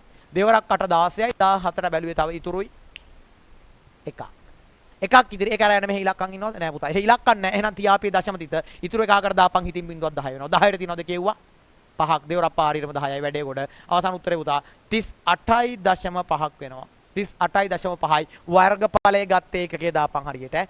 දිගවල් දීලා තිබ්බයකෝ මීටර වලින්. එහෙනම් වර්ගඵලය වර්ග මීටර වෙනවා. දිගවල් සෙන්ටිමීටර වලින් දීලා තිබ්බනම් වර්ගඵලය වර්ග සෙන්ටිමීටර වෙනවා. හරි. ඒතර සිද්ධිය ඔළුවේ තියාගනින්. වර්ගඵලය ගත්තේ පුතා කාගේද? ACD ගේ. ACD ගේ වර්ගඵලය වර්ග මීටර 38.5ක් වෙනවා. හරි. පුතේ බහිනවා ඊට පස්සේ ඊළඟ කාට. ඊළඟ කාට බහිනවා රෝමිලක්කම් 3ට. 3 මොකද්ද කියන්නේ? 3 කියනවා ABC බිම් කොටසේ වර්ගඵලය වර්ග මීටර 42ක් නම් BC දිග හොයපන් කියලා. BC දිග හොයපන් කියලා කියන්නේ මුදත්තයක් දෙනවා. ABC බිම් කොටසේ වර්ගඵලය 42යි වර්ග මීටර කියලා. කවුද බං ඔය ABC? ABC ABC කියලා කියන්නේ පුතා මෙතන ඉන්න ත්‍රිකෝණය. මේකගේ වර්ගඵලය දීලා තියෙනවා උඹට කීයක්ද 42යි වර්ග මීටර කියලා. ත්‍රිකෝණයේ වර්ගඵලය 42යි වර්ග මීටර. 42යි වර්ග මීටර. ත්‍රිකෝණයේ වර්ගඵලය වර්ග මීටර 42ක් කියලා දීලා තියෙනවා. මේකගේ වර්ගඵලය 42යි වර්ග මීටර නම් කාගේගේ දහන්නේ BC ගේ. මේ පුතා BC. මේක තමයි BC. මුගයාගේ තොගෙන් අහන්නේ. මේකගේ අහන්නේ පුතා. ඕකාගේ කොච්චරද කියලා ඔබගෙන් අහන්නේ. දැන් උගයාගේ හොයන්න කියපුවාම දැන් පුතා BC තොගෙන් අහනවා නම් තෝ BC ඉන්න සමීකරණයක් ගහපිය. BC ඉන්න සමීකරණයක් ගහපිය. BC ඉන්න සමීකරණයක් ගහන්න කියපුවාම පුතා සමීකරණයක් ගහන්න තමයි යකෝ මේක වර්ගඵලය දුන්නේ. උගේ කොහෙවත් කහනවට නෙවෙයිනේ ගාන හදන එකාගේ වර්ගඵලය උඹට දුන්නේ මේකගේ දිග හොයපන් කියලා. පුතේ වර්ගඵලය දුන්නේ වර්ගඵලය ඇසුරෙන් සමීකරණයක් ගහගෙන මුගයාගේ ගණන් කියලා. එහෙනම් පුතා ගහපන් සමීකරණය වර්ගඵලය ඇසුරෙන්. කාගේ වර්ගඵලයද? ABC වර්ගඵලය ABC ත්‍රිකෝණයේ වර්ගඵලය. ඒක අර පුතා සමීකරණ ගහපු ගමන් අනිවාර්යෙන් BC කියන එක වැඩේට බහිනවම තමයි. බලපන්කො නැද්ද කියලා. මොකද්ද සමීකරණේ? ත්‍රිකෝණයක් යකෝ. දෙකෙන් එක ගුණ කිරීම ආධාරක පාදයේ ගුණ කිරීම ලම්බ උස. දෙකෙන් එක ගුණ කිරීම ආධාරක ආධාරක පාද විදිහට මේක දැම්මා කියලා තමයි ලම්බ උස ඒකකින් ඉඳලා ඍජු උස බම් මේ ලම්බක අංශක අණු මේ BC තමයි ඔබ දාන්න ඕනේ ලම්බ උස විදිහට. ආධාරක පාද විදිහට BC ගත්තා කියලා හිතපන්කෝ. ලම්බ උස විදිහට මූ දාන්නේ. ඒක දන්නවා පුතා. ඒතර මේක දන්නේ නැහැ. හරි. ඒතර මොනවා කෙරුවත් පුතා මේකගේ වර්ගඵලය තෝ සලකනවා නම් BC කියන එක වැඩේට බහිනවා. BC කියන එක වැඩේට බහිනවා පුතා. ඒ කියන්නේ සමීකරණ ඇතුළට BC රින්ගනවා. අවසානට අනිත් ඔක්කොම දන්නවා මූ විතරයි දන්නේ නැති එක්කුට ඉතුරු වෙන්නේ සමීකරණ ඇතුළේ එනවා උගේ හොයන්න පුළුවන්. එහෙනම් BC ගාව හොයපන් කියලා කිව්වේ BC ඉන්න සමීකරණේ කොට නගනවා පුතා වර්ගඵලය ඇසුරෙන්. එහෙනම් මම ගන්නවා සලකනවා ABC ගේ වර්ගඵලය. හරි. රෝමි ලක්කම් 3. රෝමි ලක්කම් 3 උත්තරේ දෙන්න යන්නේ. කාගේද? ABC ගේ වර්ගඵලය සලකන්න යන්නේ. ABC කියන එකාගේ වර්ගඵලය. එහෙනම් පුතේ මම අල්ලනවා ABC හි වර්ගඵලය. හි වර්ගඵලය. ABC හි වර්ගඵලය සමානයි. පුතේ ත්‍රිකෝණයේ වර්ගඵලය වෙන සමීකරණේ. දෙකෙන් එක වැඩි කිරීම ආධාරක පාදය. ආධාරක පාදයේ වැඩි කිරීම ලම්බ උස. දෙකෙන් එක වැඩි කිරීම ආධාරක පාදයේ වැඩි කිරීම ලම්බ උස. මුතේ ත්‍රිකෝණයේ වර්ගඵලය තෝ දන්නව දාපම් මේ පැත්තට ඒ ඉලක්කම. මේ දුන්නේ කොහෙන ගහන්න වගේ 42. දාපිය මේ පැත්තට 42. 42 සමානයි දෙකෙන් එක ඉන්නවා ලියාපි හැමම දෙකෙන් එක ගුණ කිරීම ආධාරක පාදය. ආධාරක පාදයේ ගම් මේක. මේක ගම් AC. ඒ කියන්නේ 7. 7 ආධාරක පාදේ වුණොත් එහෙම ඒකගේ ඉඳලා ත්‍රිකෝණයේ හරි උස කියන්නේ බම් මේ BC කියන එක. හොයන්න කියන එක. දාපිය එක BC ඒ විදිහටම. BC ඒ විදිහටම දාපිය.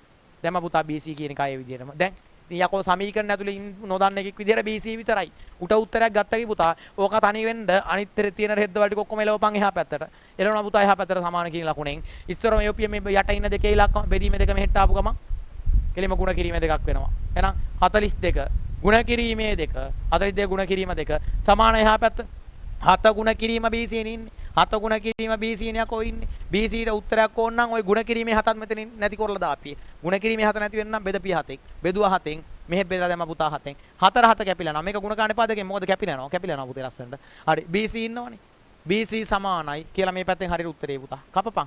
7ට 7 ඌ එකයි. 42ට 7 වරක් 6. 7 වරක් 6 42යි පුතා. 6 වරක් දෙකෙන් උත්තර එනවා. 6 වරක් දෙක 12යි. 12යි පුතා BC ගේ අගය. ඒකකේ දාපම් මීටර වලින් මොකද දිගවල ඔක්කොම දිහා තිබේ මීටර කියලා. හරි ඉවරයි සීන් එක බලපන්. කො BC ට උත්තරයක් ගත්තා. BC ගේ අගය කෙලින්ම මීටර 12යි. 12යි මීටර. දැන් මම පුතා එක වෙනවට මීටර 12. BC හොයපන් කියලා කිව්ව වෙන කතන්දරයක් මේක කියලා. හරි. එතනින් පස්සේ තව පුතා තව ප්‍රශ්නයක් තියෙනවා මේකගේ. රෝමි ලකම් 4. රෝමි ලකම් 4 මොකද්ද කියන්නේ කියලා බලපන්. හරි. රචනාවක් වගේ ප්‍රශ්නයක් දීලා තියෙනවා පුතා ඔන්න රෝමි ලකම් 4. නම මේවා ඇති මගුල් නෙමෙයි ඈ. ඕව වගේ ගණන් එන්න පුළුවන් පුතේ කොට දාපන් අනිවාර්යෙන්. සීදේ තේරුම් ගන්න සමීකරණයක් ගහගෙන. හරි. පුතේ රෝමි ලකම් 4 මොකද්ද කියන්නේ මු? කේන්ද්‍රික ඛණ්ඩාකාර බිම් කොටසේ වර්ගඵලය මෙන් 3 ගුණයක වර්ගඵලයක් ඇති ත්‍රිකෝණාස්ත්‍රාකාර බිම් කොටසක් BC එක් පාදයක් වනසේ එළවලු පාත්‍යයට පිටතින් එකතු කළ යුතුය. එම ත්‍රිකෝණාස්ත්‍රාකාර බිම් කොටසේ පළල සොයා එහි මිනුම් සහිත දල සටහනක් ඉහත රූපයේ මැද දක්වන්න කියලා කියනවා. දැන් මොකද්ද මෝ කියන්නේ? විස්තරය තේරුම් ගන්න. අලුත් කොටසක් මේකට ඇඩ් කරනවලු. අලුත් කොටසක් පුතා මේකට ඇඩ් කරනවා කියලා කියන්නේ. දැන් මොන වගේ කොටසක්ද මේකට ඇඩ් කරන්නේ? ඒක තේරුම් ගනින් හරි. මොන වගේ කොටසක්ද මේක ඇඩ් කරන්නේ? කේන්ද්‍රික ඛණ්ඩ ආකාර බිම් කොටසේ වර්ගඵලය මෙන් 3 ගුණයක වර්ගඵලයක් ඇති. පුතා කේන්ද්‍රික ඛණ්ඩ ආකාරයේ කොටස කියන්නේ මු මේකගේ වර්ගඵලය මෙන් 3 ගුණයක වර්ගඵලයක් තියෙන එකෙක්ලු. මුගේ වර්ගඵලය හෙව්වා බං. කොයි? මේන් බාන්නේ මෙතනනේ. මේකගේ වර්ගඵලය හෙව්වා පුතා බඩු මෙතන තියෙනවා. හරි. ඒතකොට මේකගේ වර්ගඵලය කීයක් වුණාද? 38.5 වර්ග මීටර. මේකගේ වර්ගඵලය වගේ 3 ගුණයක වර්ගඵලයක් සහිත කැලලක් අලුතෙන් ඇඩ් කරනවලු කොහෙටද කියලා බලපන් දැන්. ඇති ත්‍රිකෝණාස්ත්‍රාකාර බිම් කොටස. පුතේ ත්‍රිකෝණාස්ත්‍රාකාර එකක් ඇඩ් කරන්නේ මේ මෙන්න මේ වගේ. ත්‍රිකෝණාස්ත්‍රාකාර එකක් ඇඩ් කරන්නේ පුතා මේකට. ත්‍රිකෝණාස්ත්‍රාකාර බිම් කොටසක් BC එක් පාදයක් වනසේ එළවලු පාත්‍යයට පිටතින් එකතු කළ යුතුය. BC එක් පාදයක් වනසේ එළවලු පාත්‍යයට පිටතින් කොයි? BC කියන එක එක පාදයක් ලුමුගේ BC එක පාදයක් වෙන විදිහට මේ එළවලු පාත්‍යයට පිටතින් ඇතුළත නෙමෙයි පිටතින් එන්න ඕනිලු ත්‍රිකෝණාස්ත්‍රාකාර කොටසක්. ඉතින් උඹට තේරෙනවා දැන් ඒක මොන වගේ එකක්ද කියලා. මේ සයිඩ් එකෙන් ඕක ඉන්න ඕනේ. මේ සයිඩ් එකෙන් ඉන්න ඕනේ පුතා ඕක. ත්‍රිකෝණාස්ත්‍රාකාර එකක් ඉන්නේ. හරි. ඒකගේ BC එක පාදයක්ලු. අනිත් පාදයේ දිග අපි තාම දන්නේ නැහැ පුතා. මං හිතන්නේ ඒක කියන්නේ අනිත් පාදයේ දිග හොයපන් කියලා බලපන්කො එතනින් එහාට. හරි. මොකද්ද මෝ කියන්නේ? එම ත්‍රිකෝණාස්ත්‍රාකාර බිම් කොටසේ පළල සොයා ඒකනේ බං. මේක දිග නම් පළල අහට තියෙන එක. ඒ පළල හොයලා එහි මිනුම් සහිත දල සටහනක් ඉහත රූපයේ මැද දක්වපන් කියලා කියනවා. පුතේ දීලා තියෙන රූප සටහන එහෙම අරක ඇඳපන් කියලා කියන්නේ මිනුම් සහිත දල සටහනක්. ඒ කියන්නේ පුතා ත්‍රිකෝණාස්ත්‍රය ඇඳලා මිනුම් දාපන් කියන්නේ මූ 12ක් කියලා දාන තියෙන බෑ ඒකගේ පළල දාපියේ. පළ දැම්ම නම් සීන් එක ඉවරයි. හරි. එහෙනම් පුතේ ඇදලා දාමු. හරි. බලා ගන්නකෝ.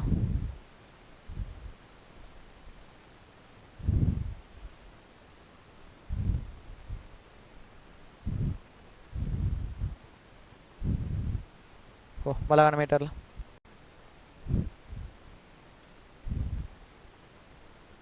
හරි මෙන්න මේ සයිඩ් එකට ඍජු කෝණාශ්‍රයක් මේකට අමුණනවා කියලා මේක උඹට කියන්නේ. මේකට සෙට් කරනවලු ඍජු කෝණාශ්‍රයක්. ඍජු කෝණාශ්‍රයක් සෙට් කරනවලු පුතා. ඒකගේ දිග 12යි පළල අපි නොදන්නේ. පළල අපි නොදන්නේ පුතා. හරි ඒක හොයපන් කියලා මේක කියනවා අපිට. ඉතින් පළල හොයලා දාමු පළල. පළල පුතා මම මේකගේ ගන්නම් සාමාන්‍ය x වගේ ගන්නම්කෝ වේජේ සංකේතයක් දැනට දා ගන්න. මොකද සමීකරණයක් ගහ ගන්න වෙනවා ඔකගේ අගේ හොයන්න නම්. අර මෙතන කෙරුවා වගේම තමයි BC ගේ අගේ හොයන්න තෝ BC ඉන්න සමීකරණයක් ගේ වර්ගඵලය ඇසුරින්. වර්ගඵලය ඇසුරින්ම තමයි මේකටත් ගේම ගහන්න තියෙන්නේ. හේතුව මුගේ වර්ගඵලය අර කේන්ද්‍රික ඛණ්ඩයේ වර්ගඵලය වගේ 3 ගුණයක් කියලා මූ කිව්වේ කහනවට නෙවෙයිනේ. ඒක පාවිච්චි කරපන් කියලා කියන්නේ පුතා ගාන කොට දාන්න. ඒතර මුගේ වර්ගඵලය පුතා කේන්ද්‍රික ඛණ්ඩයේ වර්ගඵලය වෙච්චි 38.5 වගේ 3 ගුණයක්. ඒක 3ෙන් ගුණ කරගාම පුතා මේකගේ වර්ගඵලය අපිට ලැබෙනවා. ඉතින් මුගේ වර්ගඵලය දන්නවා එහෙනම්. මුගේ වර්ගඵලය දන්නවා, දිගක් දන්නවා, පළල විතරයි දන්නේ නැත්තේ. ඉතින් යකෝ දිග ගුණ කිරීම පළලින් මුගේ වර්ගඵලය එනවා. දිග දන්නවා, පළල දන්නේ නැහැ, වර්ගඵලයක් දන්නවා. එහෙනම් දන්නේ නැති එකෙක් විදිහට ඉතුරු වෙන්නේ මූ විතරයි සමීකරණ ඇතුලේ උට උත්තරයක් ගන්න පුළුවන්. ඔය රෝමි ලකන් ඇවිල්ලා 4. හරි රෝමි ලකන් 4ට බහිනවා පුතා. රෝමි ලකම 4. හරි 4 වෙනි ගාන මුගේ වර්ගඵලය ඇසුරෙන් ඵලයන්. වර්ගඵලය ඇසුරෙන් ඵලයන්. ඒතර වර්ගඵලය හොයා ගන්න පුළුවන් උඹට දිග ගුණ කිරීම පළල සමීකරණේ. දිග ගුණ කිරීම පළල. දිග ගුණ කිරීම පළල පුතා. දිග ගුණ කිරීම පළල. වර්ගඵලය උඹ දන්නවනේ. වර්ගඵලය දන්නවා. ඒක ගුණ කරන්න එපා. 34.5 ගුණ කිරීම 3 විදිහට ඔහොම දැනට තියාගනින්කෝ. 34.5 ගුණ කිරීම 3. 38.5 ගුණ කිරීම 3න් මේකගේ වර්ගඵලය එනවා. ඌ සමානයි දිග ගුණ කිරීම පළලට. දිග පුතා BC කියලා ලියන්න එපා. කෙලින්ම 12 දා පීලක්කම ගත්තනේ කාලේ. ඒක 12යි. ගුණ කිරීම පළල දන්නේ නැති හින්දා තමයි x දාගත්තේ. හරි ඉතින් බලපන්කෝ. මේකගේ පළල සඳහා ගත්තාර x විතරයි VJ සංකේතයක් විදිහට සමීකරණ ඇතුළේ ඉන්නේ නැහැ. ඉතින් අඩු ගන්න පුළුවන් පුතා උඩ උත්තරයක් ගත්තා කි. හරි මේකේ ගුණ කිරීම 12 නැති කරපන් x තනි කරවලා. ගුණ කිරීම 12 නැති වෙන්නේ බෙදපන් 12න්. මේ පැත්තත් බෙදලා දාපිය 12න්. ඒකට 12ට 12 කැපිලා ගිහලා උඹට ඕනේ x තනි වෙනවා. x සමානයි 3යි 12යි කපපන්. 3 3 එව්වා 1යි 12ට දිනා පුතා 3 එව්වා 4ක්. ඉතුරුලා තියෙන්නේ 38.5 බෙදීම 4 38.5 4ෙන් බෙදලා දාපන් 4ෙන් කප්පන් කෙලින්ම x ට උත්තරයක් එනවා දශමයක් එනවා ඉතින් කොහොමද දන්නේ දශම වෙලා උත්තරේ එනවා ලස්සනට 4ට 4 එව්වා 1යි 3ට 4 එව්වා ඇති ලබ්බක් නැහැනේ කපපේ 38ම 38ට කපලා දැම්මා පුතා 38ට තියෙනවා 4 එව්වා 4 වරක් චක්කරේ 4 වරක් 9 36යි 4 වරක් 9 36යි 38ට බැලුවියකෝ තව කීයක් ඉතුරුද 2යි යවපන් එහා පැත්තට ඔය දෙක මෙතෙන් යවපන් පුතා දශම තිය තියලා දශම තියෙන් එහා පැත්තට යන්නේ දෙක මෙතෙන් ගියාම 25ක් වෙනවා 25 කැපුවා 25 ළඟට 4 වරක් 6 24යි 4ක් 6 24යි පුතා 25ට බැලුව තව ඉතිරි එකක් ඉතිරි එකකට දාපන් හිතින් බින්දුවක් 10 වෙනවා 10ට තියෙනවා 4 එව්වා 2යි 4 වරක් 2 8යි තෝ බැලුවේ 10ට තවත් ඉතිරි දෙකක් ඒ දෙකකට දාපන් හිතින් බින්දුවක් පුතා 20 වෙනවා 20ට තියෙනවා 4 එව්වා 4ක් 5ට 20යි වැඩේ කොට x ජාගය 9.625 මීටර් වෙනවා. හරි පුතා ඒක හොයාගත්ත රෝමි ලක්කම් 4ට දැන් ගිහින් අතනින් ලියාපි එක බය නැතුව. මොකද්ද? 9.625 9.625 මීටර් මේකාගේ පළල ගාන ඉවරයි. බලපන්කෝ. ඇති ගෙහෙම් මලක් නෑනේ බං. දඩ බඩ ගාලා ගේම ගහපුව කෙරුවේ.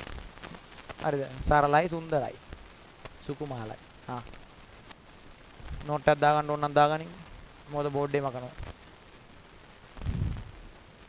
හරි ඔක ස්ටොප් කරලා දාගන්න එකේ. ඊට පස්සේ පුතේ අහන්නකො මේ වර්ගඵලය යටතේ තවම මේ වර්ගඵලය සහ පරිමිතිය තා පොඩි පුතා ගණන් කැලලක් වැඩෙන්න පුළුවන්.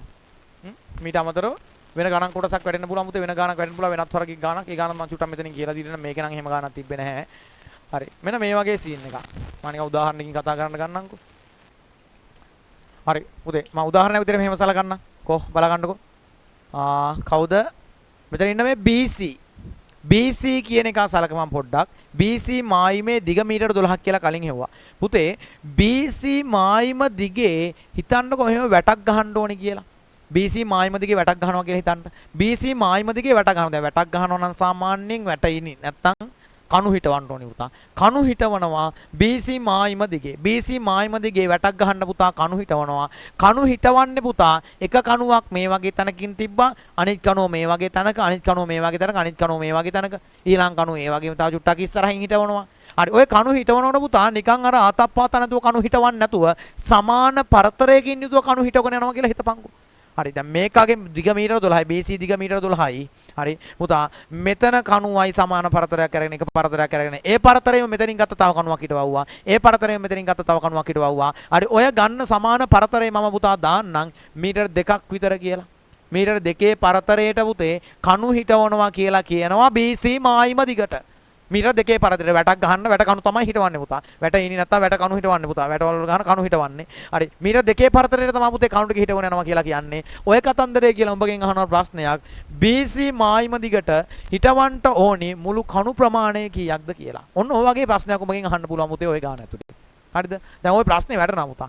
ඔය කණු හිටවන සීන්. නැත්තම් සමාන පරතරයකින් යුතුව පබළු අල්ලන සීන්. නැත්තම් බොත්තම් අල්ලන සීන්. ඔය වගේ කතන්දර වැටෙනවා පුතා. නැත්තම් බල්බ් හයි කරනවා කියනවා සමාන පරතරකින්. ඇවිල්ලා තිනා පුතේ විභාග ගන්න. ඊට අමතරව පහන් කණු ලයිට් කණු හිටවනවා කියලා කියනවා. හරි ඔන්න ඔය වගේ පුතේ කතන්දරයක් දෙන්න පුළුවන්. ඔය වගේ කතන්දරකින් උඹට ගාණක් එන්න පුළුවන් පුතා.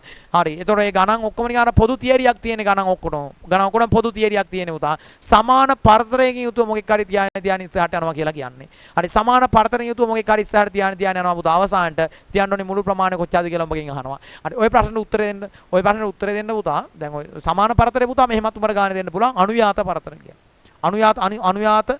අනුයාත දෙන්නෙක් අතර පරතරේ සමාන විය යුතුයි කියලා පුතේ සමාන පරතරය කියන වචනේ උඹට ඉදිරිපත් කරන්න පුළුවන්. අනුයාත දෙන්නෙක් කියන්නේ එක ළඟ ඉන්න දෙන්නේ. එක ළඟ ඉන්න දෙන්නෙක් අතර පරතරේ සමාන වෙන විදිහට පුතා ලයිට් කණු හිටවන යනවා කියලා කියන්න පුළුවන්. නැත්තම් මේක ගැන අර වැටෙන්නේ නැත්තම් කණු හිටවන යනවා කියලා කියන්න පුළුවන්. ඒතර අනුයාත දෙන්නෙක් අතර පරතරේ සමාන වෙන විදිහට තමයි වැඩේ කොට දානවා කියලා කියන්නේ. හරි ඔය කතන්දරේ කියලා තමයි ඔබගෙන් ප්‍රශ්නේ අහන්නේ පුතා. මේ ගානේ නම් අවශ්‍ය මම කියපු විදිහට අවශ්‍ය කණු ප්‍රමාණය කීයක්ද කියලා අහන්න පුළුවන් පුතේ. ඒ ප්‍රශ්නෙට උත්තර දෙන්න කිව්වම පුතේ. හරි ඒ ප්‍රශ්නෙට උත්තර දෙන්න පුතා පාවිච්චි කරන ක්‍රමය කියපුවාම පුතේ ඒක ගාන එන විදිහට පුතා ක්‍රම දෙකක් තියෙනවා. ක්‍රම දෙකෙන් සුදුසු ක්‍රමය තෝරලා ගන්න ඕනේ. ගාන හදන්න ක්‍රම දෙකක් තියෙනවා. ඒ දෙකෙන්ම හැම ගානක්ම හදන්න බෑ පුතේ. ගාන එන විදිහත් එක්ක සුදුසු ක්‍රමය තෝර ගන්න ඕනේ. සුදුසු ක්‍රමය තෝර ගන්න විදිහ මම කියන්නම් පුතා. ඔය තියරිය චුට්ටක් පැහැදිලි කරලා සරල උදාහරණයකින්. හරි බලා ගන්න චුට්ටක් මෙහෙටරලා. හරි බලා ගන්න පුතේ මෙහෙටරලා. මම ඔය වගේම උදාහරණයක් සලකනවා මෙතන පුතා. මෙන්න මේ වගේ සරල රේඛාවක් සලකන්නකො. මේකගේ මුළු දිග මම ගන්නවා මීටර 20ක් කියලා. මේකගේ මුළු දිග පුතා දානවා මීටර 20ක් කියලා. මේකගේ මුළු දිග මීටර 20ක් කියලා දැම්මා. මේක දිගට අර වගේ කණු හිටවනවා කියලා හිතපන්කෝ. සමාන පරතරයකින් යුතුව අනුයාත කණු දෙකක් අතර පරතරය සමාන වෙන විදිහට. හරි. හිටවනවා පුතා මේක දිගට කණු. මෙතනින් පුතේ මම සමාන පරතරයේ විදිහට සලකන්නම් මීටර 5ක් විතර. මීටර 5 පරතරයට මේක දිගේ කණු හිටවනවා කියලා කියනවා. පුතේ එක කණුවක් මෙතනින් හිටවලා වැඩේ ආරම්භ කෙරුවා. එක කණුවක් මෙතනින් හිටවලා වැඩේ ආරම්භ කෙරුවා. හරි ඊළඟ කණුවේ හිටවන්නේ පුතා තව මීටර 5ක් ගිහින්. තව මීටර 5ක් ගිහිලා පුතා හිටෙව්වා දෙවෙනි කණුව. මේ කුන් දෙන්න අතර පරතරය මීටර 5යි. මීටර 5යි. තවත් මීටර 5ක් ගියා ඊළඟ කණුව හිටවුවා. තවත් මීටර 5ක් ගිහිලා පුතා ඊළඟ කණුව හිටවුවා. මුන් දෙන්න අතරත් පුතේ මීටර 5යි පරතරය. දැන් අරුන් දෙන්න අතරත් මීටර 5යි මුන් දෙන්න අතරත් මීටර 5යි බං. දැන් මේකගේ මුළු දිග වෙච්ච 20න් මීටර 10ක් කවර් වෙලා හවරයි. මීටර 10ක් කවර් වුණා පුතා. අර ඊළඟ කණුව හිටවන්නේ මෙතන ඉඳලා තව මීටර 5ක් ගිහිල්ලා. මෙතන ඉඳලා තව මීටර 5ක් ගිහිලා පුතා ඊළඟ කණුවක් තිබ්බා. ඕකුන් දෙන්න අතර පරතරයත් මීටර 5යි. ආම්බලාපියකෝ. මේ වෙනකොට මුළු දිග වෙච්ච මීටර 20න් මීටර කීයක් කවර් වෙලා ඉවරද? 5යි 5යි 10යි 5යි පුතා 15යි. මීටර 15ක් ඉවරයි. තව ඉතුරුලා තියෙන්නේ අවසාන මීටර 5. අවසාන කණුව පුතා මේ වගේ තැනකින් තිබ්බනම් මීටර 5ක පරතරයක් අරගෙන සිද්ධිය ඉවරයි. අන්න මුළු දිග වෙච්ච මීටර 20ම මේ වෙනකොට කවර් වෙලා හවරයි. මුළු දිග වෙච්ච මීටර 20ම පුතා කවර් වෙලා හවරයි. ඕක කවර් කරන්නට සමාන පරතරයකින් යුතුව කණු හිටවුවා. ඔය සමාන පරතරයේ විදිහට අදහස් කරේ මීටර 5ක පරතරයක්. එතන පුතා මීටර 5 පරතරයට ඔය ටික හිටවන ගියාට පස්සේ බලපන් කණු කීයක් මෙතන හිටවිලා තියෙනවද කියලා. කණු කීයක් මෙතන තියෙනවද කියලා බලපන් පුතා. මේ 1යි 2යි 3යි 4යි 5යි කණු ප්‍රමාණය කණු 5ක් ඇවිල්ලා තියෙනවා. හරි ගන්න විදිහ මම තව චුට්ටකින් පැහැදිලි කරන්නම්. හරි වෙනස් රූප තරහනකුත් තව උඹට කියලා දෙන්න තියෙනවා. දැන් ඕකේ කණු 5ක් ඇවිල්ලා තියෙනවනේ. හරි හිතන්ට මෙන්න මේ වගේ කෙනෙක් මම චුට්ටක් වෘත්තාකාර වදින්නම් පුතා ඔය වගේ රූප තරහන. වෘත්තයක් විදිහට තිබියන් කියලා එහෙම නීතියක් නැහැ. හරි මේකේ තියෙන අවශ්‍යතාවය මම උඹට කියන්න. ඒකයි තියෙන වෙනස මම කියන්නම්. හරි දැන් මේ වගේ කෙනෙක් චුට්ටක් සලකන්නකො. මේකගේ වටේ දිගත් මම දානවා පුතා මීටර 20ක් කියලා. මේ යකාගේ වටේ දිගත් මීටර 20ක් කියලා දානවා. මූ දිගෙත් මීටර 5 පරතරයට තියෙන පුතා අර වගේ කණු. මේක දිගෙත් මීටර 5 පරතරයට තියාගෙන යනවා කියලා හිතපන්කෝ අර වගේ කණු. ඒතර එක කණුවක් මේ වගේ තරකින් තියලා වැඩේ ආරම්භ කෙරුවා. හරි තව හරියටම මීටර 5ක් ගියා. තිබ්බා පුතා දෙවෙනි කණුව. මේ අතර පරතරය මීටර් 5යි. මීටර් 5යි. ඊට පස්සේ ඊළඟ කණුවත් හිටවන පුතා එතෙන් සිට තවත් මීටර් 5ක් ගිහිල්ලා තවත් මීටර් 5ක් ගිහිල්ලා තිබ්බා අනිත් කණුව. තිබ්බා අනිත් කණුව පුතා මේ දෙන අතර පරතරයත් මීටර් 5යි. අන්න. ඒතර මේ වෙනකොට මුළු දිග වෙච්චි මීටර් 20න් මීටර කීයක් කවර් වෙලා තියෙනවද? මෙතන 5යි මෙතන 5යි පුතා මීටර 10යි. මීටර 10ක් කවර් වෙලා ඉවරයි. හරි ඊළඟ කණුවත් හිටවනවා පුතා. තව මීටර 5ක් ගිහිල්ලා තව මීටර 5ක් ගිහිල්ලා තිබ්බා අනිත් කණුව මේ දෙන්න අතර පරතරයත් පුතා කෙලිම මීටර 5ක් වෙනවා. කෙලිම මීටර 5ක් වෙනවා. අන්න බලාපන්කෝ. 5යි 5යි 10යි 5යි 15යි මේ වෙනකොට මුළු දිග වෙච්ච 20න් මීටර 15ක් කවර් වෙලා ඉවරයි. හරි එහෙනම් පුතා අවසාන මීටර 5 ඉතුරුලා තියෙන්නේ. යනවා පුතා මෙතන ඉඳලා ඉස්සරහට මීටර 5 ගිහිල්ලා බැලින්නම් එතන අය අලුතෙන් කණුවක් හිටවන්න දෙයක් තියෙනවද කියලා අපි ඈ කොහෙද බල්ලෝ තියෙන්නේ? එක කණුවක් උඩ තව කණුවක් හිටවන්න බැයි. මොකද යකෝ කලින් හිටවපු කණුවාන් නැවත හම්බුණා. කලින් හිටවපු එක නැවත හම්බුණා. එහෙනම් අලුතෙන් මෙතන කණුවක් හිටවන්න දෙයක් තියෙනවද? නැහැ. අය අලුතෙන් හිටවන්න දෙයක් නැහැ පුතා. එතන ඉඳලා මේ මුලට ආපු ගමන් නැවත අර මුලින් හිටවපු කණුව ඔබට හම්බුණා. එහෙනම් පුතේ ආයි වැඩියෙන් කණුවක් දාන්න දෙයක් නැහැ. බලපිය මෙතනත් දිග මීටර 20යි මං ගත්තේ. මුළු දිග මීටර 20ක් ගත්තේ. පහේ පරතරයට තමයි පුතා කණු හිටවගෙන ගියේ. පහේ පරතරයට තමයි කණු හිටවගෙන ගියේ. කණු කීයක්ද මුටාවේ? මුටාව පුතා කණු 4ක්. උඩේ කාට? උගේ ආච්චි දහර ගන්න යකෝ කණු 5ක් ආවා. උට කණු 5ක් ආවා මේකට කණු 4යි ආවේ. ඒ මොකද යකෝ වර කඩ එකක් වැඩි උනේ. අන්න ඒක තමයි උඹ තේරුම් ගන්න ඕනේ මෙතන. ඒක තමයි පුතේ උඹ තේරුම් ගන්න ඕනේ දේ. ඈ දැන් මේ වගේ එක්කුගේ කණු 4යි අර වගේ එක්කුගේ පුතා ඒ විදිහටමයි ගානක් මුනේ. හැබැයි පුතා කණු 5ක් උට ආවා. එහම කණු 5ක් එන්න හේතුව මොකක්ද?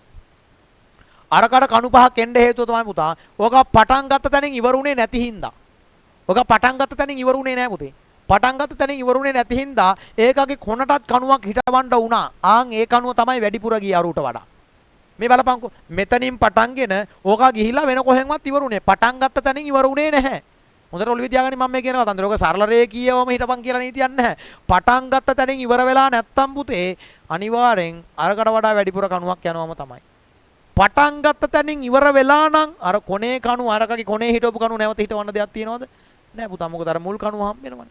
ඒතර අර අගට කණුවක් හිටවන්න දෙයක් නැහැ. පටන් ගත්ත තැනින් නැවත ඉවර වෙලා නම් ආයේ කතන්දර දෙකක් නැහැ පුතා. වැඩියෙන් කණුවක් යන්නේ නැහැ. කණු 4යි යන්නේ. කණු 4යි. පටන් ගත්ත තැනින් ඉවර වෙලා නැත්තම් පුතා වෙන කොහෙන් හරි වෙලා තියෙනවා අගටත් කණුවක් හිටවන්න වෙනවා. ඒක හින්දා තමයි පුතා මේකට කණු 5ක් ආවේ. හරි. ඔන්න ඔය වගේ ගානක් පුතා. ඒතර දැන් උඹට ගාන මං කිව්වනේ.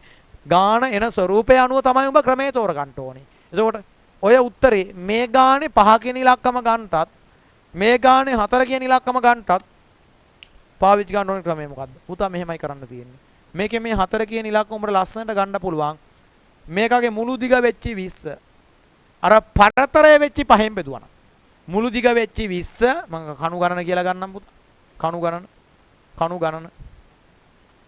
උඹට ගන්න පුළුවන්. මුළු දිග වෙච්චි 20 බෙදුවා නම් පරතරය වෙච්චි 5න්. 5න් බෙදුවා නම් පුතා බඩු වෙනවා බලකො නැද්ද කියලා. 5ට 5 1යි යකෝ 20ට 5 4යි. කෙලින්ම කණු ප්‍රමාණය 4යි අර 4 කියන ඉලක්කම උට හම්බ වෙනවා. නම් මුළු දිග පරතරයෙන් බෙදුවා නම් පුතා බඩු වෙනවා කේස් එකක් නැහැ. හැබැයි මුගේ එහෙම වෙනවද කියලා බලාපන්කෝ. දැන් මේකගෙත් පුතා කණු ගාන හොයන්න යනවා මම. මේකයි කණු ගාන හොයන්න යනවා. මුළු දිග 20යි. මුළු දිග 20යි පුතා. මම මේ වගේ තැනකින් ගන්නම්. හරි. මුළු දිග 20යි. කණු ගණන හොයාගන්න පුතා. මුළු දිග 20යි. මෙතන කණු ගණන කියලා වගන්තියක් ගන්නම් උටත්. කණු ගණන සමානයි මුළු දිග 20යි. බෙදනවා පුතා පරතරය වෙච්චි 5න්. පරතරය වෙච්චි දැන් අරුගේ නම් පුතා මුළු දිග 5න් බෙදුවට පස්සේ ආවනේ බඩු කෑල්ල. දැන් මේක ගෙනවද කියලා බලාපන්කෝ. මුළු දිග 20යි යකෝ බෙදනවා පරතරය වෙච්චි 5න්. බලපිය මොකක්ද දෙන්නේ කියලා. 5ට 5 1යි 20ට 5 4යි යකෝ 4යි තොට එන්නේ. 4යි දැන් 4 දිලක්ම නෑ බල්ලෝ එකගේ තියෙනවා කණු 5ක්. එහෙනම් හරි උත්තරේ ගන්න. හරි උත්තරේ ගන්න පුතා ඔය වගේ එකක අපි අවසානට වැඩියෙන් එකක් එකතු කරන්න ඕනි අනිවාර්යෙන්ම. අනිවාර්යෙන් අතින් එකක් දාන්න ඕනි. නැත්තම් පුතා සිද්ධිය කොට යන්නේ නැහැ. අති එකක් දාන්න වෙනවා. ඒ දාන්නේ මොකද්ද? ඒ දාන්නේ පුතා කොනේ කණුව. කොනේ කණුව තමයි ඔය අතින් දාපු එක. පටන් ගත්ත තැනින් ඉවර වෙලා නැත්තම් වෙන කොහෙන් හරි ඉවර වෙලා තියෙනවා නම් අනිවාර්යෙන්ම පුතා මුළු දිග පරතරෙන් බෙදලා එකක් එකතු කරපන්. එතකොට පුතා හරි ප්‍රමාණය ඔබට ගන්න පුළුවන්. පටන් ගත්ත තැනින් නැවත ඉවර වෙලා නම් ඔක වෘත්තාකාරව යන්න කියලා දෙයක් නැහැ. ඈ දැන් ඔහොම යන එක කියලා හලකපන්. නැවත ආයෙ පටන් ගත්ත තැනටම ඇවිල්ලා ඉන්නවා නම් මුළු දිග පරතරෙන් බෙදපුවම උඹට ඕනේ උත්තරේ ගන්න පුළුවන්. හැබැයි නැවත ආයෙ පටන් ගත්ත තැනට ඇවිල්ලා නැත්තම් ඔය කොහේ හරි ගිහිලා වෙන කොහේ හරි නතර වෙලා කියලා හිතපන්කෝ. ඈ වටේ ගිහින් කොහේ හරි නතර වෙලා ඉන්න පුතා. ඔය වගේ එකක් සලකපන්. ඔය අයගේ සලකනවා දැන් මේ වගේ පුතා පටන් ගන්නට ඇවිල්ලා නැහැ ආයේ පව්. ඇවිල්ලා නැහැ පුතා. ඇවිල්ලා නැහැ. වටේ ගිහලා කොහේ හරි වෙන කොහේ නතර වෙලා ඉන්නවා පුතා. හරි ඒ වගේ එකෙක්ගේ හරි ප්‍රමාණය හොවා ගන්න ඕන නම් පුතා මුළු දිග පරතරෙන් බෙදලා අනිවාර්ය එකක් එකතු කරන්න වෙනවා. හරි නැවත පුතා අර මුල හිටපු කා ළඟටම ආව නම් වටේ ගිහිල්ලා අන්න ඒ ප්‍රශ්නයක් නැහැ. මුළු දිග පරතරෙන් බෙදුවාම හරියටම එනවා. හරි නැත්තම් පුතා එකක් එකතු කරන්න ඕනේ අනිවාර්යෙන් සිද්ධිය ඔළුවේ තියාගනි. හරි මෙතන 20 5න් බෙදුවා 4යි ආවේ 4 පුතා එකක් එකතු කරපුවාම බඩු ගන්න පුළුවන් උත්තරේ එනවා. හරි එහෙනම් පුතා උත්තරේ මම දාන්න 4 ධන එකෙන් එනවා උත්තරේ 4 1යි 5යි. අන්න පුතා වැදගත් මේක පුතා තියරියක් ඈ තියරියක් මේක කතා කරන්න ඕනේ. හරි නෝට් ලියා ගන්න දෙන්නද සිද්ධිය ඔළුවේ තියාගෙන සිටුේෂන් එක ඔළුවේ දාගෙන මෙතන මොන වගේ සිද්ධියක්ද උනේ කියලා. පටන් ගත්ත තැනින් ඉවර වෙලා නැත්තම් පටන් ගත්ත තැනින් ඉවරලා නැත්තම් පුතා මුළු දිග පරතරෙන් බෙදලා එකක් එකතු කරන්න ඕනේ. පටන් ගත්ත තැනින් ඉවර වෙලා නම් මේකගේ වගේ පුතා මුළු දිග පරතරෙන් බෙදපු ගමන් හරියටම උත්තරේ එනවා. සිද්ධිය ඔළුවේ තියාගනි. ඔය වගේ ගානකොත් පුතා පරිවර්ගඵලය සහ පරිමිතිය කියන ගානට සෙට් වෙන්න පුළුවන්. හරි. එතකොට විශේෂ අවස්ථා ඔක්කොම කතා කරලා ඉවරයි පුතා වර්ගඵලය සහ පරිමිතිය කියන කොටසේ. හරි. එහෙනම් පුතා උඹ ගහන්න ඕනි ගේම අනිවාර්යෙන්ම පේපරේට වැටෙනවා වර්ගඵලය සහ පරිමිතියෙන් ගාන. ඒතර ඔය ගානේ ලකුණු 10ම තමයි ඈ. එනිම 10ම අල්ලන්න ඕනි ඈ. හරිද? ඇති ලබ්බක් නැහැ පුතා ගාන ඇතුලේ. හරිද? සමහර විට මේ වගේ රූප තරහනක් ඇඳපන් කියලා කියන්න පුළුවන්. ඒත් ඉතින් බය වෙන්න එපා. ඔය වර්ගඵලෙම පට්ට ගහලා ඵලයන් යන්න කලින්. ඒතර මේ කතා කරපු දේවල් ටික ඔක්කොම ඔළුවේ තියාගන්න පුතා වැඩේ ගොඩ යනවා. වැඩේ ගොඩ යනවා අනිවාර්යෙන්ම. හරි. එහෙනම් ගහපන් මැච් එක. හරි. වෙන විශේෂ දෙයක් නැහැ පුතේ වර්ගඵලය සහ පරිමිතිය ගාන ඇතුලේ මට කතා කරන්න. ඒක තියරි ටිකත් ඉස්සෙල්ලා මම කතා කරලා දුන්නා. ඒක තල රූප කීයක් මතද මේ ගාන රඳා පවතිනවා කිව්වේ? කො මතකා වර්ජනය කරපන්. තල රූප කීයක් මතද මේ ගාන රඳා පවතිනවා කිව්වේ? හරි මේ නෝට් එක ඕනනම් දාගනින් ඈ ඔබ වීඩියෝ ස්ටොප් කරලා. තල රූප 7යි. තල රූප 7ක් මත පුතා සම්පූර්ණ ගාන රඳා පවතින්නේ. තල රූප 7ෙම සමීකරණ පාඩම් කරගන්න විභාගයට යන්න කලින් අනිවාර්යයෙන්ම මොකකට දාන්න ඕනි? හරිද? අවසාන කාලේ ඈ කෙලින්ම වැඩේ කොට යන්න දෙන්න යන්නේ සුපිරි ගේමක්. හරි ඒතකොට අර මුල් තියරි අමතක කට්ටියට එහෙම හරියට මැච් එක කොට දාගනින් ඈ. උපයන ප්‍රයෝජනයක් ගනින් මේ වීඩියෝ ටිකෙන්. හරි එහෙනම් පුතා අදට මම මෙතන වර්ගඵලය සහ පරිමිතිය කියන කොටසත් ඉවර කරනවා දැන් මෙතනින් මේ වීඩියෝ එකත්. හරි ඊට පස්සේ පුතා වෙනත් මාතෘකාවකට වෙනත් ගානක් ගැන අපි කතා කරන්න ගම ඊළඟ වීඩියෝ එකෙන්. හරි එහෙනම් අයබෝවන් පරිස්සමෙන් ඉන්න හැමෝම.